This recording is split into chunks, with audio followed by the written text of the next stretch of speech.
It's time for Pure Performance.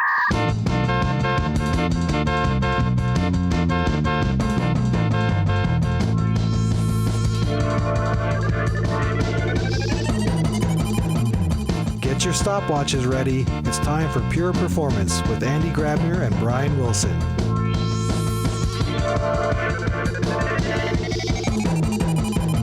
Hello, everybody, and welcome to another episode of Pure Performance. My name is Brian Wilson, and as always, I have with me my wonderful co-host, Andy Grabner. Andy, how are you doing? Are you ready for our funny introduction today? Yeah, of course, I'm always ready for a funny introduction, especially it is, what is it today? It's February late in the 24th. evening here.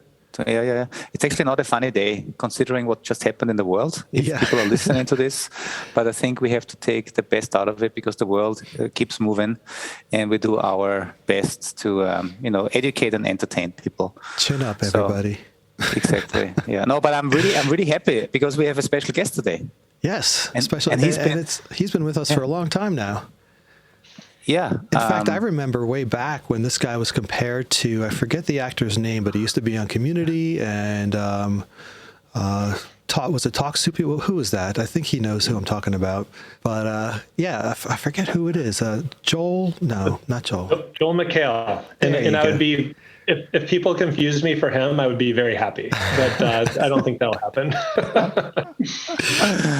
So Steve, welcome to the show. Steve It's Tack. about time you guys had me on this show. I'm very happy to be here. Yeah. You said, why did it take that many years? So you have a totally different tone now as you are publicly on record. But Steve, no, seriously, it's great to have you. Can you please just quickly introduce yourself for those folks that have maybe not heard of you yet? Sure. My name is Steve Tack. I lead the product management team for Dynatrace. And so I spend a lot of my time not only on roadmap, investment themes, problem areas, but a lot of time also with customers, prospects, partners, analysts, and more. So I get to see a lot of different dimensions of the market. And I think a great thing, and that goes for you and for many others of the leadership team, also includes, I think, Brian and myself. We are Dynatracers, and we've been here forever, right? I think a great thing is that we've seen a lot of things over the years. We have evolved with our customers. We've seen their growing pains and their pains as they went through transformations. And I think what I love about Dynatrace, and I also said this in my keynote at Perform, which is a primary topic today, that I really love the company because burned from the top, right? From burned downwards, we have so many people that have been here for ages. Yeah. And I think that's great.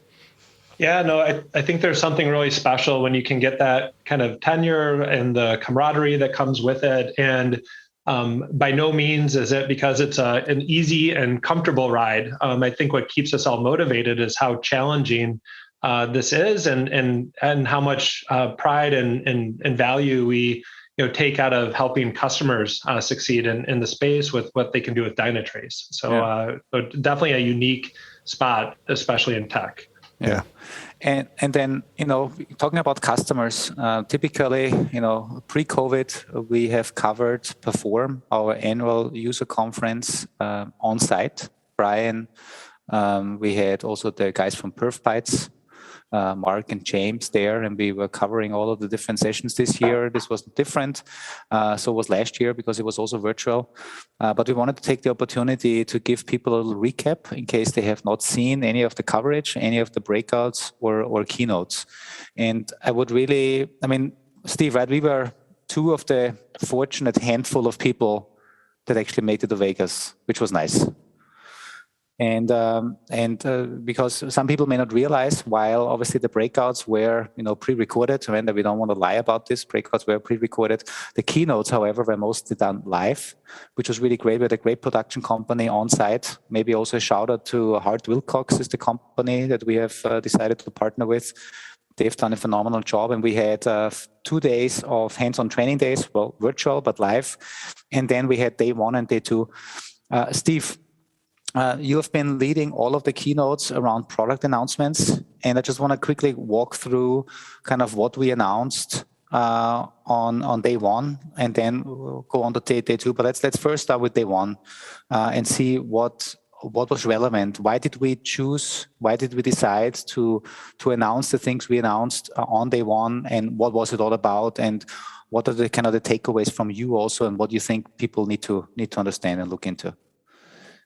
Yeah, so good way to tee it up, because I think it gives us a chance to not only look at the announcements in isolation, but we can talk about the trends that we're seeing in the market, what we're learning from customers and partners, and as we were talking about on the pre-call, we do announcements on a continuous basis. I mean, if you take a step back and look at what Dynatrace provides, we don't batch things up. We're not doing 2 major releases a year like even some other large SaaS vendors do. But we want to make sure we're continuously putting new capabilities into our customers' hands.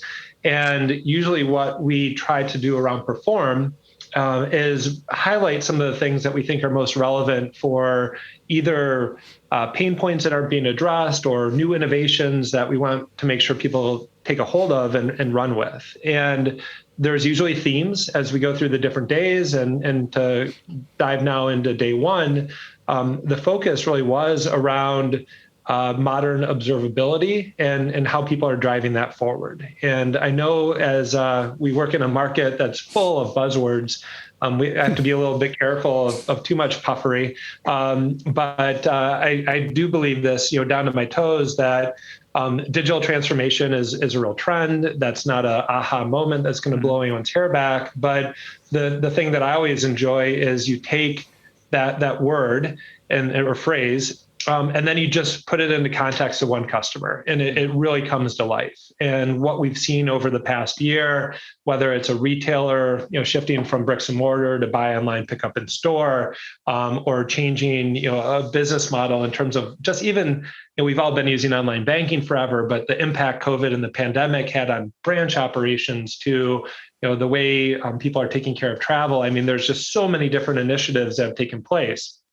And so day one was around taking that theme, but then looking at how people are attacking it to making sure they're getting value. And we all know cloud native technology is really the vehicle of choice here. That's not going to be a surprise to your listeners. But once again, trying to do it in the Dynatrace way, we brought forward 2 announcements that are helping customers go down that path. And the first one was around Dynatrace's introduction of the most complete multi-cloud serverless architecture support. So something we've been doing for a while with AWS, but bringing it forward to GCP and Google Functions, as well as Azure Functions. And when we think about serverless, we really think about this in kind of the macro view. It's not just functions, it's the Kubernetes containerized platforms, managed Kubernetes, and more.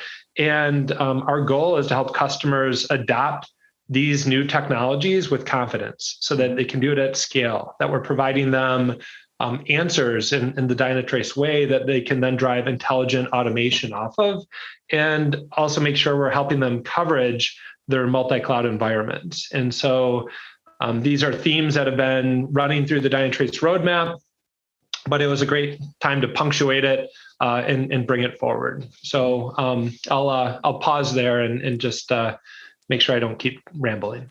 And that you're doing a great job especially for a first-time guest. You're doing an awesome job. And I want to. I've been prepping, Andy. Once you invited me, I've been doing this dress rehearsal almost every night. So. And he's been practicing for years, waiting for us to ask him on. Remember, so he's been just at home practicing. One thing I just want to point out, though, you mentioned about the transformation of everything. I was just reading an article the other day about how the restaurant industry is really having a hard time adjusting because of COVID. Everyone got used to ordering takeout and getting delivery, and they cannot maintain serving their customers. Now the customers are going back and also doing all the takeout stuff. So and everybody expects it to just come now. Like, I want to get my order and I want it done, right? And it's much bigger than obviously just the software side of it, but like every industry is absolutely getting hit by it. Even the ones you wouldn't even think, like restaurants you wouldn't think are going into digital and have to deal with that, but they're being forced to because the market is now demanding that, right? Many people want to just get their food and take it home. I don't necessarily want to eat it at the restaurant, right? But so it's everywhere. It's changing. It's in places we never thought of. And maybe also to add to this, an example that I've seen in some restaurants, more and more restaurants now that I've been to offer, you can order at your table with your cell phone, right? I mean, obviously they have the QR codes, and then you can get the menu, but you can also order. And I think that also brings the digital experience to the physical experience, which is really cool, but also challenging. Because what happens if I order and then I order a beer because that's what I like to drink in the evening, and then I just have to wait 5 minutes. This is not the experience that I want, because somewhere I want it now. I need my beer. Yeah, because my Kubernetes cluster in the backend just kind of, ran out of resources, and therefore my order got lost somewhere in, I don't know, cyberspace. Yeah. But Steve, sorry, you want to say something? No, I was just going to agree with both what you and Brian said, that different industries and also influence the expectations you have elsewhere, and so it's all too easy. We often use maybe more consumer sort of brand experiences or retail experiences, but whether it be manufacturing, whether it be any industry, like you said, Brian, restaurants, these trends are very pervasive, and they're global. There's not any sort of limit, or it's just bleeding edge companies or just one industry or the other. The reality is this is a very broad challenge that people are reacting to, and there will be winners and losers in terms of how well they can adapt to these new expectations. Hey, Steve, I know I want people to watch, obviously, the keynotes that you did, where you also brought in the product managers from Linz and showing all of these capabilities. Especially what you said here, I want to highlight a couple of breakouts, because folks, if you are going to perform.dynatrace.com, and if you've registered in the past, you can just sign in with the same credentials and you can see everything on demand. A couple of things that really were special to me on day one. I remember the session from SAP. So Tim Gerlach, who I've also worked with over the years, he was showing how he's using Dynatrace to monitor all of their cloud environments across 4 hyperscalers plus the SAP cloud. They have 200,000 one agents. They have 7,000 users of Dynatrace, right? I mean, that's quite a scale. And they're ranging from everything from, as you mentioned, Kubernetes, but also using OpenTelemetry to then monitor workloads where the one agent is not the best choice, whether this is serverless for whatever reason, or whether this is some also traditional code bases, right? I mean, that's really phenomenal. So check out this session. Another session that I want to highlight, because you mentioned the full kind of experience that we bring now, the broadest coverage. There's a session from Mario Mauracher and Patrick Turner, 2 product managers, with Eric Little from Wiley, talking about how they are using Dynatrace to really cover containers, Kubernetes, but also serverless. I think there's some really great sessions. This is in the advanced dynamic cloud native workload track. So we have a couple of tracks, so please check them out. I'm sure there's more, but as you navigate through the recordings, what I always click on it, scan through it. You can, once you're in there, you can easily also navigate back and forth in the video to pick the sweet spots. But the nicest thing is that we have customers really show how they're using these capabilities and how they are innovating and how they become game changers, which is also the topic of Perform, right? How to become digital game changers. So a great first announcement. Yeah. And Andy, I think the SAP one especially, the big thing I got out of that one is if you think back to the last time SAP spoke at Perform, when they were talking about building their own monitoring platform, and then they discovered Dynatrace, and they're like, oh, well, we can just use that instead of building our own.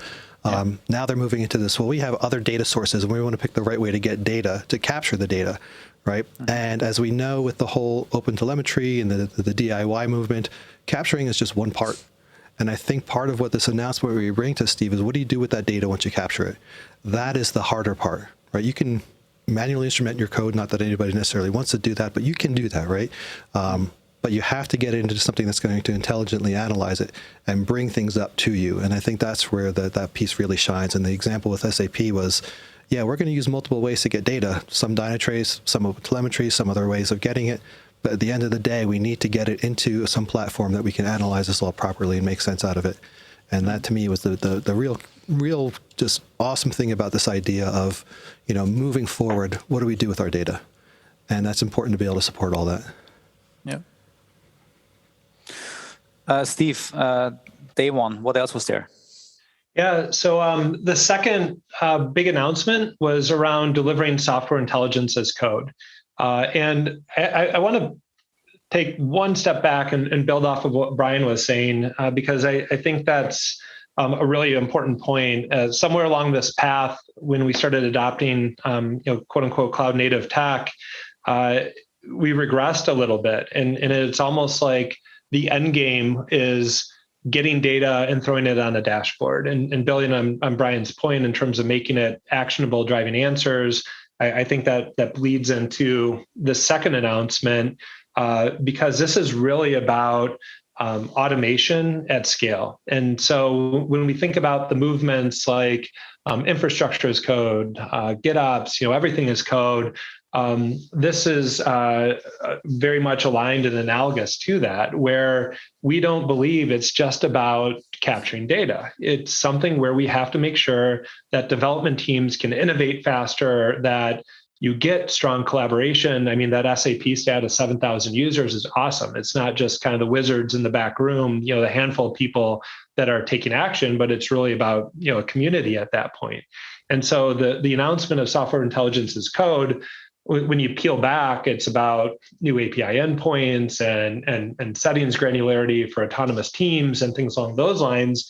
But when you look at the output and the objective that it helps customers get to, it's about how do we make sure observability, how do we make sure AI ops, how do we make sure application security are built into these applications as the dev teams design them, so that you can run them at scale with resilience and put more focus on really building new capabilities that are meaningful to your business versus kind of manual, handoffs between DevOps and SRE teams or painful manual instrumentation and things along those lines. So this has also been something that we've been building through Dynatrace. It also harnesses and captures some of the work on the open source side with Monaco and things along those lines.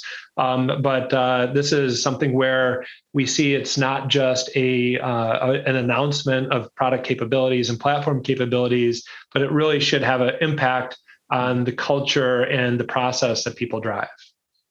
Exactly. And you bring up Monaco, right? Monaco stands for Monitoring as Code. It's the internal project that we open sourced because we at Dynatrace also had the need to configure and manage Dynatrace at scale. Because for those people that may not know, we are obviously using Dynatrace to monitor and manage all of your Dynatrace clusters. And nobody wants to sit there and manually create dashboards for a new cluster that we monitor or set up new alerts. And with nobody, I actually mean my wife, Gabi, right? Because Gabi, she's in the Dynatrace Ace team, and they have invested a lot in automation. And what they've built on top of the Dynatrace API is a layer that allows you in a declarative way to define what do you want from Dynatrace, what metrics on which dashboards, which alerts, what tagging rules, and then you can put this like you would put your code or your configuration for your deployments, for your tests in Git, and then you are pushing it as part of a deployment and delivery process to Dynatrace. Because as you are pushing code into different environments, you're not only pushing code, you also want to push the necessary configuration changes for monitoring, for observability. And I thought that was really nice, right? And sometimes these things happen. We think something is useful for our customers. The nice thing I believe with Dynatrace is we are always our first customer because we are a software company. We have innovated over the years, we've transformed over the years, and so we have transformed our platform, and therefore we bring the stuff to our customers that we thought was really useful. And yeah, pretty cool. Some sessions to highlight here. I always try to bring up a couple of breakout sessions. There is a track called Advancing DevOps and DevSecOps. And this one covers a couple of these. How can we automate Dynatrace into a delivery cycle? Right. So I've done a session with Mike Kobush from NAIC, showing how we can automate observability into the testing cycle. There are some others I want to highlight here from Sergio Hinojosa. He's one of our colleagues, and the session is called Observability-Driven Orchestration from Git Commit to Production Release. Really cool stuff. So please, do me a favor and check it out. There's a lot of stuff in the Advancing DevOps and DevSecOps track. And Andy, one thing I wanted to add to that point too is just the fact that, a lot of what we're talking about are advanced features that SAP obviously is doing things like that very well. But a lot of our customers don't necessarily always have the time to go down those routes of like, hey, I want to get into advanced automation and all, but they know about it, right? So obviously within Dynatrace, they can do these things manually, the regular way things are going. But the real beauty of it there, to me at least, is that now that's open, when they have the time, when they find the teams that they can start experimenting, they can start leading down that path, because the only way you get there is to start, experimenting with it and say, hey, look at this cool thing we did. Then someone else comes in and says, that's awesome. Let's see what more we can do with it. And, with these announcements, we've just you have that ability now. The door is open for you to get down that path when you can get to it, when you can spend the time. So you're not limited, right? You're using Dynatrace. You have that ability to get there when the opportunity presents itself. And I think that's really, really important to enable our customers that way. So day one, just to wrap that day up, I think people should also have a look at the customer panel. I'm just looking here we had Dell, we had Humana, we had Ford on a customer panel with Andrew Hiddle talking about their experiences as they have been kind of transforming their organizations. And obviously we had the keynote from Professor Max Tegmark, hopefully I pronounced his name correctly, an MIT professor talking about being human in the age of artificial intelligence. So day one, I remember, Steve, day one was Wednesday, exactly. Wednesday night, I think we had a good dinner and some good drinks and some good conversations. Absolutely. And then we were all prepped for day two. And day two brought even more really relevant announcements for the game changers. You want to walk us through your first announcement? Yeah, let's jump in to the announcement of launching the DevSecOps Automation Alliance Partner Program. And I think this is an easy bridge from your reflection on the NAIC talk and how they're looking to automate more through their environment. This is something that we see across every Dynatrace customer. It's really, how can we help make their ecosystem smarter? How can we work more closely with our partners and others that kind of flow through that ecosystem? And so we put a little bit of a focus point here on the pipeline. So as people look through how they advance their continuous delivery pipeline, how are they doing it in a way that they're getting the right feedback loops, that they're aware of how things will perform in production, but then also how we increase speed. So that's where sort of the work with Atlassian from Bitbucket or Jenkins, or how do we drive that forward? How are we sure it's going to be resilient? So maybe some of the more advanced use cases, like working with Gremlin and chaos engineering, to intelligent release decisions through things like feature flags with Launch Darkly. These are all the areas where, when you think about the right signals that you have, the right answers, as we've talked about, you can really increase speed, increase ultimately the better experience at the edge for those digital interactions. But I think we had close to 17 launch partners here. I'm sure I'm maybe not doing it justice, and pulling out folks like XMatters or PagerDuty or GitLab, or I'm sure Andy, you'll add some on the top, and Brian. But this was really about making sure that we continue to drive the ecosystem forward for the benefit of all of our mutual customers, and ultimately allow them to deliver better experiences to their end customers at the same time. Mm-hmm. Yeah, for me, the big point here is, I think some of that you missed, maybe Slack and Microsoft and I guess those companies. The broader. No, but I think for me, the big benefit here, and I just want everybody to understand, observability is not just something that allows you to put a metric on a dashboard. Observability is what's going to drive your delivery processes and delivery decisions. And what you as customers or future customers, whoever you are asked to do is integrate observability into your processes. That means using observability to make automated decisions on whether a build is good to go from dev to staging, from staging to production, and to keep it in there. Now you have two options. You can either integrate all of these tools, your testing tools, your feature flagging tools, your deployment tools, with your observability platform of choice, which means you need to write a lot of custom code, or you rely on custom point-to-point integrations. Or you do it the Dynatrace way, because what we have done is we've said we don't want to build another point-to-point custom proprietary integration with all of your DevOps tools. We don't want you to write and maintain all of these scripts that chain everything together. So what we have been doing, and I think this is a lot of thanks to the work we've been doing with the open source project Captain, we have standardized the way we want DevOps tools in the future to collaborate and to integrate. We are standardizing on the way we integrate.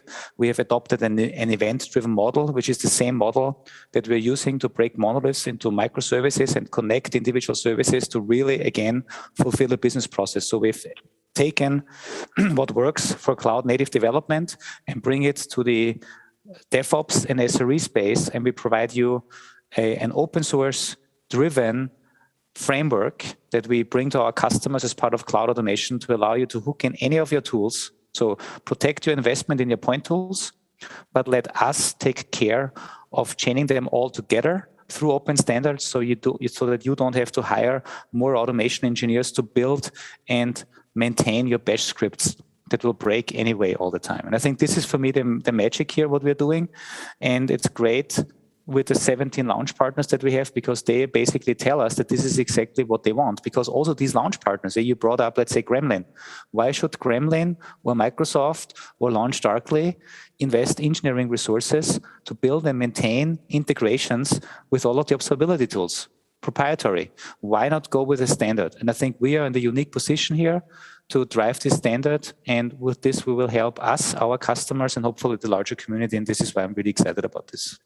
Yeah, and that's a really good emphasis point. I probably skimmed over it too quick. Is that open operability? Then also we see the benefit of continuing to drive the Captain project forward, but Dynatrace customers take advantage of that as part of productized capabilities in the cloud automation module. And I do want to take a chance just to thank, obviously I get to be a spokesperson for a lot of these releases, but that was an example where we brought Alice Reitbauer, to the main stage, just like Florian Ortner was on day one.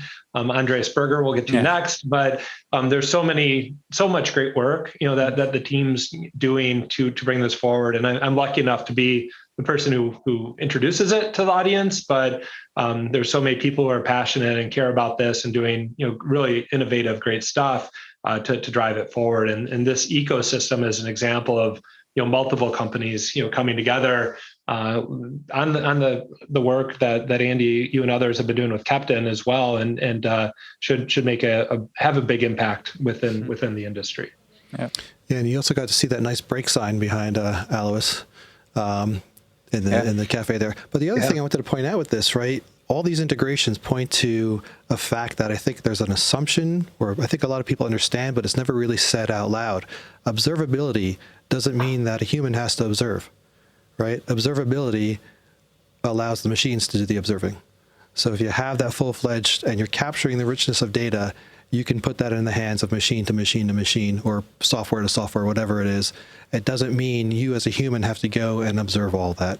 And we've seen that coming through already. I mean, going back to one of our old favorite Perform speakers who's now with us, Nestor, right? We learned about how they made all their machines talk to each other, and that's becoming more and more commonplace, more and more enabled.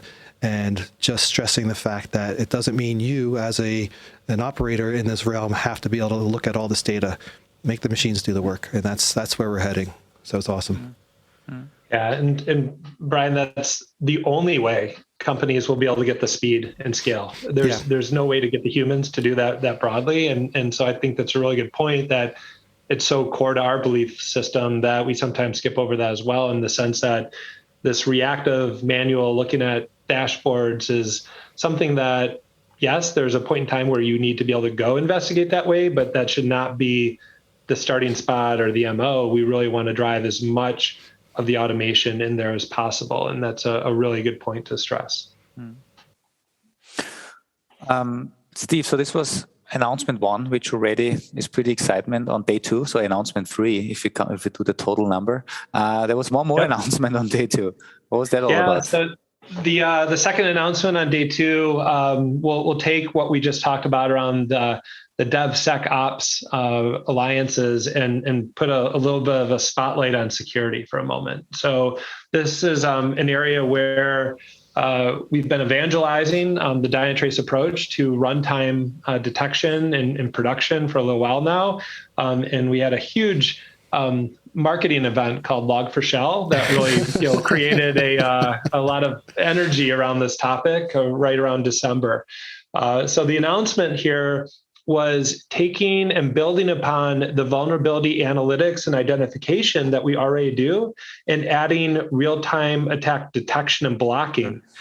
So Andreas Berger joined us on stage for this one and showed using actually the Log4Shell incident and vulnerability that not only does Dynatrace detect that and help prioritize where your remediation efforts should be centered based on risk and other sort of analytics that we uniquely embed in there, but that as your team is going through the remediation efforts, we can give you the comfort and security that we can actually block further attacks. So as other people try to take advantage of those openings and different attack vectors, that we will actually stop and protect the environment. So as some might call this the RASP market or RASP mode 2 or whatever you define that as, it's really taking application security to that next level, realizing that you can't test your way out of these vulnerabilities, that you can't scan your way out of them, that in a cloud native dynamic environment, you really have to protect from within the application. And Dynatrace is now offering the ability to really manage that real-time attack protection. And so super exciting announcement, super exciting innovation, and then really highlighting this convergence of security and observability in cloud native environments. And because it's fresh on my mind, I just rewatched it and I tweeted about it. It is day 2, the tech session, minute 14, when Andreas Berger is showing the protect feature, which I thought was really interesting because he made a very cool comment. He said, vulnerabilities come, right? You cannot test for it. I think that's what he said nicely. But the thing is, what do you do between the vulnerability is detected until you can actually fix it? You need a safeguard. You need somebody, a guardian angel that can kind of protect you and give you the time that you need to actually fix all of these vulnerabilities. And I think this is actually where the time, at least that's what I took away from his presentation. We can help you buy that time. You get this time back so that in the time you are vulnerable until you fix it, we help you at, basically make sure that these requests are not doing any harm. And I thought that was really, really powerful, a powerful message. Yeah, and if we need a name for that, we have the name for Davis for our AI. Since you just called it a guardian angel, we'll have to call it Clarence from It's a Wonderful Life. That'll be the working name. The other cool thing I thought with the security bit, not necessarily with that latest announcement, but just you mentioned the whole Log4Shell, is how receptive everyone is suddenly. We'll just mention, if you have interest in the security piece, they're like, yes, right? Mm-hmm. And then the great thing, like from Andy and I's point of view, for years now, we've been talking about this whole shift left. Now I know there's also a bit of a shift right movement, right, going on, Andy. All these things have been coming up. And when people realize we can have these scans going on, shifting left, so that we know in our cycle, we're pulling down the right package, we're capturing if somebody forgot to grab the latest package that might be the best one to use.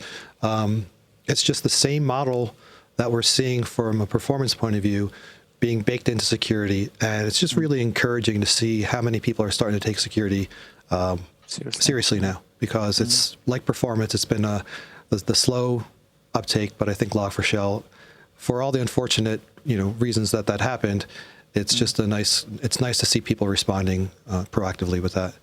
Mm-hmm. Yeah, and I think, Brian, to that point, what's changed is they realize the existing processes just are built for an environment that doesn't exist anymore. And so when they think about how do they protect themselves moving forward, how can they deploy fastly and with confidence that it's secure, they realize that they'll have to extend and change their approach, much like their environment is changing. And that's where you're right. It is unfortunate. I don't mean to make light of the war rooms that people are in and the remediation efforts and things like that, but it really does. It just personifies a lot of the challenges that we see that will be pervasive in the world as people adopt these technologies more and more. So it was definitely an interesting point in time. And you're right, the reception has been very positive to this, because no one wants to put any of their customers, data at risk, the potential of a breach, anything along those lines. And so putting such a high degree of trust in terms of the types of companies you want to do business with, this just goes right along with that. Yeah. For the security topic, I really also want to highlight a breakout session. It's called Address Log4Shell with Ease. That is a session from Andreas Berger, who did also the keynote with you, and also Christian Schwarzbauer, who is the lead architect. I would really highly recommend this, because they really show some really great stuff what we're doing.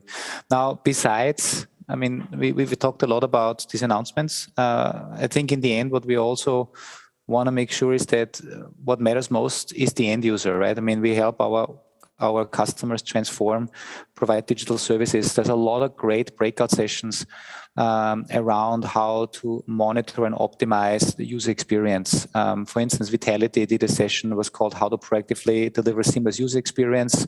Vitality, one of our customers, I think in the UK, how they monitor the business impact from end user and including mobile. So they really showed the whole range of our capabilities from mobile back to the backend system. Another thing was from State of Minnesota, was another really great session on day one, optimizing app performance with end-to-end visibility from UX to code. So folks, as you are listening to this and as you are contemplating about, do I really want to, what type of content is interesting for me from Perform, what should I consume? Really check out these different tracks. There's such great information, especially the customer sessions. Now, if you watch these breakouts, typically in the beginning, we have a Dynatrace speaker kind of teasing it up and talking about what we've done from a product perspective and why we've done certain things, and then it's the customer speak. I can really encourage you to check it out. Steve, this was day 2. On day 2, we had a couple of interesting other keynotes too, right? I want to highlight the customer panel that Safe was leading, Duke Energy, Lockheed Martin, and Park and Fly. So this was all around how they are using Dynatrace's Davis AIOps capabilities. Really fascinating. Then we had Debbie interviewing Simone Biles, and I'm still frustrated that I didn't get to meet her in person, because exactly when she was there for that session, I was delivering a hot day class. But I was prioritizing our customers, delivering hands-on training to meeting her. But you met her, right? I did. I have a picture of in realizing that this is a podcast. I'm about 6'2". She's 4'8", so that made a nice contrast. But it's the first time my 12-year-old daughter ever got excited about work was when I told her that I was going to meet Simone Biles. That was a highlight for her. And Simone was kind enough and gracious enough to take a lot of pictures, and she recorded a really quick video snippet that I was able to send to my daughter, introducing the two of them. That's awesome. Yeah. And then my personal highlight, it was my keynote with Kelsey Hightower. And the keynote itself was fascinating, but I'm pretty sure I've said it many times already. More fascinating for me was him and his personality, and also the fact that he came in a day and a half earlier, even though we only hired him for the keynote, but he came in a day and a half early, and he spent all of Wednesday with me, walking through a technical discussion, but then also giving me direct personal feedback and advice on how to run interviews like this. And I'm not sure if he listens to this, but if you ever get a chance to see and meet Kelsey, tell him that he's a true game changer in many ways. And he also then, what was so great for me, when we were done with the keynote, he kind of heard, hey, we're doing a day 2 wrap-up. And he said, hey, Andy, can I be part of the wrap-up too? I just wonder, I'm here. What else should I do? And then, yes, of course, he did the wrap-up. And then afterwards, he said, hey, I have another 4 hours until my plane leaves. Let's go and grab some pizza. And then we grabbed pizza. And it was just really phenomenal. Yeah. Yeah. I watched a little bit of that post one.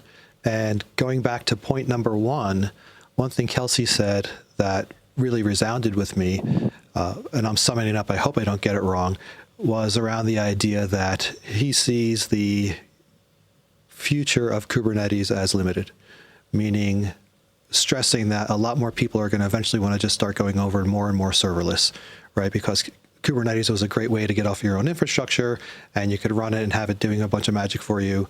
But now that this whole serverless and function type of thing is really getting solid, it's like, why do we want to even maintain that bit? I just want to write my code and push it out. And that comes back to this idea of, if you're doing that, you just have to get whatever data you can and get that, information out of it by any means, right? So get the data in, process it, get answers, get information, and it's this highly evolving ecosystem that we're always going to be having to stay on top of. But I think, as a company, we're definitely set up for that. But even just for our customers as well, who, you talk to anybody who's using Kubernetes, and you have the developers who don't necessarily have to notice it, but then you have the whole team who's maintaining Kubernetes, and that's a whole another big job in its own, with its own frustrations. So it's interesting to see that what he's seeing out there is that people are starting to try to see how they can pull away from Kubernetes even. And it's really getting to that whole platform as a service. We've talked about this in the past before too, Andy, where it's like Cloud Foundry, I think, was ahead of its time. You still have to maintain that too, even though you have to maintain Kubernetes. But the idea of, like, I just want to write my code and push it and be done. And I think you could see the writing on the wall. That's where we're heading down that path a lot more. So really cool stuff. Yeah, he also basically said, right, I mean, what we do as an industry, and I think also as humans in general, we look at what is working right now and what is not working, and this is then basically influencing the next iteration of what we're doing. We're taking the stuff that works and we're optimizing the stuff that doesn't work well, or that can be optimized. And this is how we ended up with Kubernetes, and this is how we're going to end up with serverless. Some people, I think we also discussed this in the wrap up, may jump even over Kubernetes completely if they have not yet sold into it, and then go straight into the next generation of technology. Like some countries, may have never went, to, let's say, I think from an internet perspective, right? I mean, there were different iterations on how we deliver internet to our citizens, right? And whether you want to lay landlines or whether you just do everything radio, I mean, there's different technology advances, and sometimes you skip over even, right? Why not? A lot of great. I was really happy that we could actually be there in Vegas. I know it was just a selected small group of people. I'm really much looking forward to next year. Because really what makes Perform special is the interactions with our customers. And this is let's keep fingers crossed that nothing else bad happens, but it looks promising that next year we will be back in Vegas. Yeah, I had a nice 2-year break from the insanity, but it'll be good to go back. Got a 2-year rest from the nonstop action. Yeah. It's different on the working side, as you know, Andy. I want to highlight just one or two more sessions. I really like the software intelligence platform roadmap session. So Wolfgang Baer and Paul Schumacher did a great breakout on the roadmap. And they talked about especially how AIOps, how the adaptive baselining works for business metrics. Great coverage on dashboard improvements that are already there and also coming in the next couple of sprints. Also, he talked about settings 2.0 and all the API changes. And a lot of sessions around OpenTelemetry. Alindo Lima with Granger, our customers, did a great session called Get Actionable Answers at Scale from OpenTelemetry. Matt Ryder, one of our PMs on Kubernetes, several sessions on Kubernetes, so check it out. Henrik Rexit, he's on our team, another great session on kind of like a best of his Is It Observable YouTube channel that he has on how to really do observability right on Kubernetes, and so many more things, right? Probably the list goes on and on. Steve, this was your first appearance on the podcast. I know. I'll be waiting to see if I ever get a return invite, I guess, on the how this is received. I know I think you did all right. I know you guys do a great job of. I'm a listener, so I know you're very much on the industry topic line, and this obviously has a little bit more of a Dynatrace angle, but I think it also is relevant for where a lot of we see our customers and others. But thanks for having me on the show. Definitely, and don't I'm not sure don't undersell your position here in the industry, because, right, you are leading a software company from a product perspective that wants to make an impact, so do our customers, and therefore you are challenged with similar things, right? We are, as we all know, as every organization, we also have to face challenges around technology choices. We have to face challenges around growth.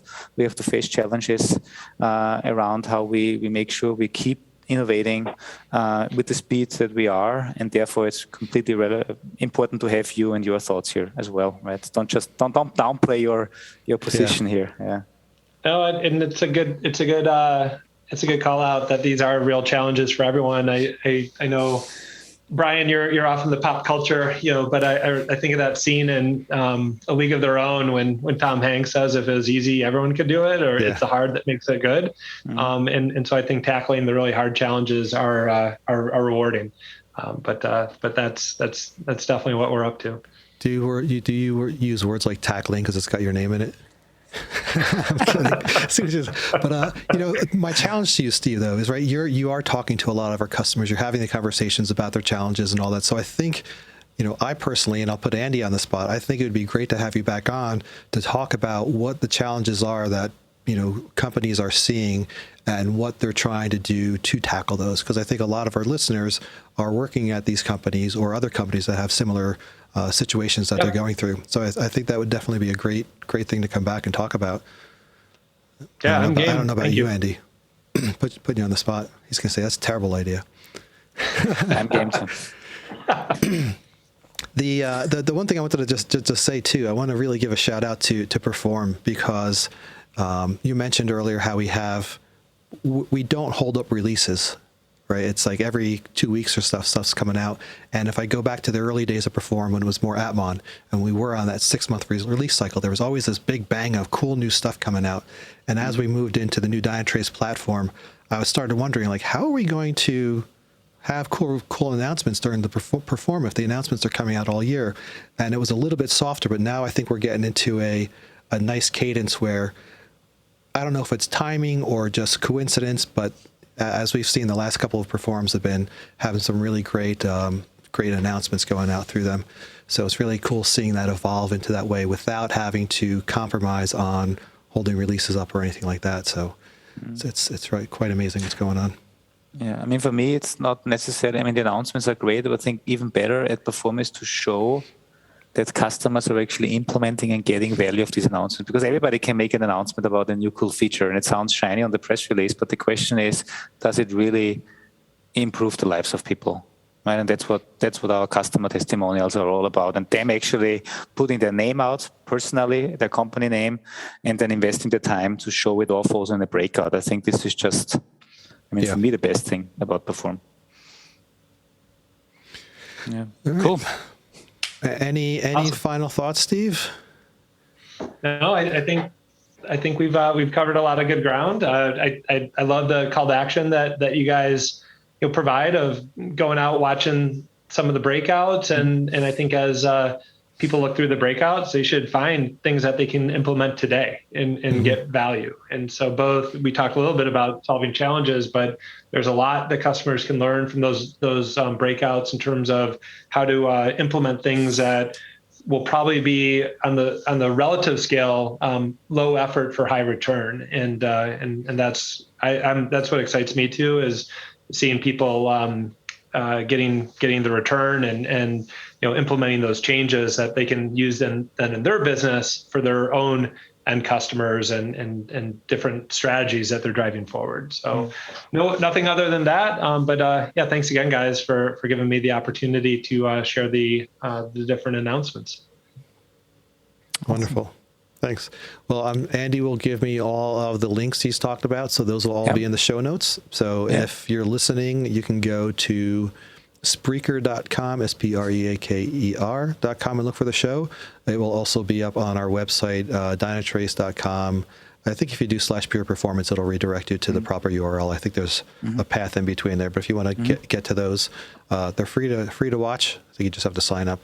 But even if it's not related to the product, the topics in general are I think would be of very much of great interest. There we go. I'm having the problem speaking today, Andy. My goodness. All right. Andy, any last words from you? No, I'm just happy that we had Steve on the call, and I'm sure it's not the last time. Yes. All right. Thank you, everyone, for listening. We'll be back to our regular programming next episode. And thank you, everyone, for listening. Have a wonderful day. Bye-bye. Everyone.